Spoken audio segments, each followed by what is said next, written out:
मैंने शुरू किया 15 मिनट की सीरीज। इसमें आपको केवल 15 मिनट पढ़ाया जाएगा और साथ ही आपको होमवर्क भी दिया जाएगा। बहुत कम समय में आपको ज़्यादा सटीक जानकारी मिलेगी और आप कम समय में आर्ट एंड कल्चर को खत्म कर सकते हैं। शुरू करते हैं आपकी आज की क्लास। मेरा नाम है जय, बने रहिए हमारे साथ। चलिए शुरू करते हैं दोस्तों। आज हम पढ़ेंगे रामदेव जी के बारे में। किनके बारे में पढ़ेंगे दोस्तों? रामदेव जी के बारे में। चलिए शुरू करते हैं।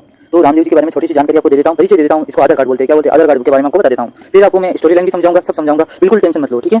आप मेरे साथ हो, जय के साथ हो, मतलब जय तो जय, ठीक है दोस्तों। ये तंवर वंश के राजपूत शासक थे। उनको काश्मीर बीकानेर बाड़मेर में इनका जन्म हुआ। बाड़मेर में ना, बाड़मेर में इनका जन्म हुआ। इनके पिता का नाम अजमाल जी था। पिता का नाम क्या था दोस्तों? अजमाल जी था। माता का नाम था दोस्तों मैना दे। माता का नाम था दोस्तों मैना दे। पत्नी का नाम नेतल दे। घोड़ा इनका लीला घोड़ा, ये घोड़ा दिख रहा है ना, ये लीला घोड़ा था। इसका नाम क्या था? लीला घोड़ा था। गुरु का नाम क्या था दोस्तों? बालीनाथ जी। मसूरी की पहाड़ी पर रहने वाले थे। मसूरी की पहाड़ी कहाँ पे? जोधपुर में, ठीक है दोस्तों। कहाँ पे दोस्तों? जोधपुर में। चलिए आगे बढ़ते हैं। आगे क्या आता है कि ये किसके अवतार थे? किनके अवतार थे? ये भगवान श्री कृष्ण के अवतार थे। भगवान श्री कृष्ण के अवतार कौन थे? तो वो थे रामदेव जी, ठीक है। वंशज, ये किनके वंशज माने जाते हैं? तो अर्जुन के वंशज माने जाते हैं। अर्जुन के वंशज माने जाते हैं। आगे आ चुकी है हमारी स्टोरी, आ चुकी है दोस्तों। स्टोरी पे आपको ध्यान देना है और अच्छे से समझना है कि मैं क्या समझाना चाहता हूँ। अगर आपने कुछ भी मिस किया तो आप स्टोरी नहीं समझ पाओगे। चलिए शुरू करते हैं, ठीक है दोस्तों। अजमाल जी है ना दोस्तों, अजमाल जी की कोई संतान नहीं थी। अजमाल जी की कोई संतान नहीं थी, ठीक है। इस वजह से समाज के वो उसमें आकर, समाज के प्रेशर में आकर समाज इनको अशुभ मानती थी, ठीक है दोस्तों, अशुभ मानती थी। और इनको मतलब आने जाने समाज में बहुत प्रेशर था। तो एक दिन ये गुस्सा होकर श्री कृष्ण के मंदिर में जाकर वहाँ पे थाली फेंक कर बोला कि मैंने ऐसा क्या पाप किया कि मेरे संतान नहीं है? मैंने ऐसा क्या पाप किया कि संतान नहीं है? वहाँ से क्रोध की आवाज में होकर पास ही एक तालाब था। उस तालाब के पास बैठकर उन्होंने बोला, उन्होंने उस तालाब में क्या लगा दी? छलांग लगा दी। उन्होंने उस तालाब में छलांग लगा दी। कुछ समय पश्चात वहाँ से श्री कृष्ण आए और उनको वहाँ से आशीर्वाद दिया। उनको क्या दिया दोस्तों? आशीर्वाद दिया कि जाओ जाओ अजमाल घर जाओ। आशीर्वाद की कुछ दिनों पश्चात अजमाल जी के घर चार संतानें हुई। वीरमदेव, बाबा रामदेव, लाचा और सुगना, ठीक है। सबसे बड़े वीरमदेव थे, इन्हें बलराम का अवतार माना जाता है। फिर बाबा रामदेव हुए जिनको कृष्ण का अवतार माना जाता है। फिर लाचा, फिर सुगना, ठीक है दोस्तों। बाबा रामदेव समय के बड़े होते ही ये सातलमेर नामक गांव चल बसे। वहाँ पे भैरव नामक राक्षस का वध किया और पोकरण, अभी हाल ही के समय में इसे पोकरण नाम से जाना जाता है, जो मल्लीनाथ जी ने दिया है, ठीक है दोस्तों। फिर रामदेव जी ने कुछ समय पश्चात सुगना का विवाह विजय सिंह जो कुंभलगढ़ का राजकुमार था, उससे विवाह करवा दिया।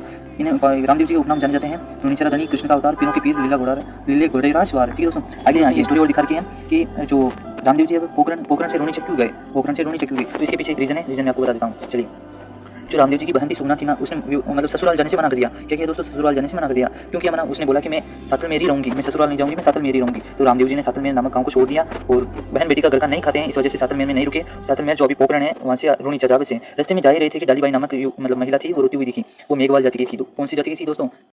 मेघवाल जाति की थी। इसके साथ छुआछूत होता था, जिसे रोती हुई दिखी और रामदेव जी ने इसको ही धर्म बहन बनाया था। कहा जाता है कि दोस्तों रामदेव जी के समाधि लेने से एक दिन पहले भाद्रपद शुक्ल दशमी को इन्होंने समाधि ली थी, ठीक है दोस्तों। बढ़ते हैं आगे। बाबा रामदेव जी ने जाति प्रथा का विरोध किया। रामदेव जी सांप्रदायिक सद्भावनाओं के लोक देवता थे, छुआछूत मिटाने का कार्य करते थे। अब बताओ आज के समय में छुआछूत कौन मिटा रहा है? अब और मूर्ति पूजा व तीर्थ यात्रा का विरोध करते हैं, जबकि इन्हीं के सबसे ज्यादा यात्री तीर्थ यात्रा करते हैं, ठीक है दोस्तों। सामाजिक बुराइयों का विरोध किया रामदेव जी ने, ठीक है दोस्तों।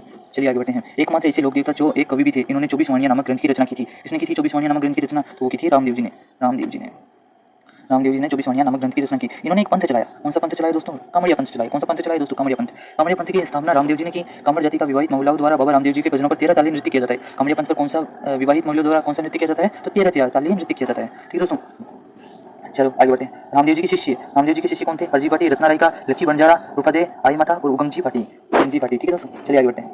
रास्ते में दिया जाए, और चलिए ये बाद में पढ़ते हैं, इसको छोड़ो इसको बाद में पढ़ते हैं, ठीक है दोस्तों। पहले शब्दावली, रामदेव जी की शब्दावली में देखो, मंदिर को क्या कहते हैं? मंदिर को देवरा कहते हैं। मंदिर को क्या कहते हैं दोस्तों? देवरा कहते हैं। चमत्कार को पर्चा कहते हैं। रात्रि जागरण को जमा कहते हैं। पंचरंगी ध्वजा को नेजा कहते हैं। पंचरंगी ध्वजा को क्या कहते हैं दोस्तों? नेजा कहते हैं। मेघवाल जाति के भक्त को रिखिया कहते हैं। क्या कहते हैं दोस्तों? रिखिया। पैदल यात्री को जातरू कहते हैं। अब चलते हैं इसकी तरफ। चलिए, रास्ते में दिया जाने वाला भोग को भंडारा कहा जाता है। आपने देखे होंगे भंडारे, बहुत सारे देखे होंगे आपने। तो रास्ते में दिया जाने वाला भोग को क्या कहा जाता है? भंडारा कहा जाता है। चलिए आगे बढ़ते हैं।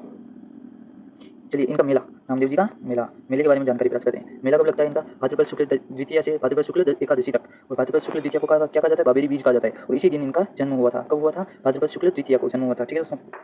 और भाद्रपद शुक्ल एकादशी को इन्होंने समाधि ली थी। क्या ली थी दोस्तों?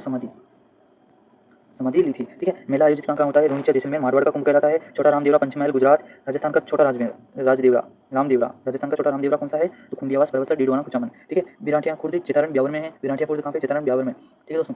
सूरत खेड़ा चित्तौड़गढ़ में भी इनका मेला लगाया जाता है। अदरशिला जोधपुर में भी इनका मेला लगाया जाता है। मसूरिया पहाड़ी जोधपुर में भी इनका मेला लगाया जाता है। बाड़मेर में पीले पत्थरों पर भी इनका मेला लगाया जाता है। इनके विशेषकर इनकी पगलियों की पूजा होती है और कपड़े के घोड़े चढ़ाए जाते हैं। और सबसे ज्यादा कपड़े के घोड़े कहाँ पर चढ़ाए जाते हैं? प्रसिद्ध हैं, जो वो है पोखरण के। कहाँ के दोस्तों? पोखरण के सबसे प्रसिद्ध हैं। पोखरण के सबसे ज्यादा प्रसिद्ध हैं। चलिए आगे बढ़ते हैं। रामदेव जी के एक हाथ में भाला, दूसरे हाथ में तंदूरा, भक्ति और शक्ति का प्रतीक बताते हैं। पर्चावाड़ी राम सरोवर तालाब निर्माण पर्चावाड़ी और राम सरोवर तालाब का निर्माण रामदेव जी ने करवाया था, ठीक है। रामदेव जी के फड़ नामक शूरी जाति के भोगों द्वारा रावण हत्या यंत्र के साथ वचन किया जाता है। रावण हत्या यंत्र के साथ इनका जो फड़ होती है वो उसका वचन किया जाता है। और फड़ का वचन कौन करते हैं? तो धूल जी करते हैं और आखे चूतमल करते हैं, ठीक है दोस्तों। रामदेव जी के लोकगीत सबसे लंबे लोकगीत है, जिसे ब्यावला कहते हैं। जिसे क्या कहते हैं? ब्यावला कहते हैं। सबसे पहला प्रश्न है दोस्तों, चलिए, कांवड़िया पंथ पर कौन सा नृत्य किया जाता है। ठीक है दोस्तों, पहला प्रश्न ये आपके सामने है। बढ़ते हैं दूसरे प्रश्न की ओर। चलिए, दूसरा प्रश्न है आपके सामने। रात्रि इनके रात्रि इनके रात्रि जागरण को क्या कहते हैं? को क्या कहते हैं? ठीक है, रात्रि जागरण को क्या कहते हैं? और तीसरा प्रश्न हो रहा है, वो है दोस्तों, इनका मेला कब लगाया जाता है? ये तीनों प्रश्न आपको याद करके आने हैं। मिलते हैं अगली वीडियो में, तब तक के लिए बाय। जय हिंद, जय भारत।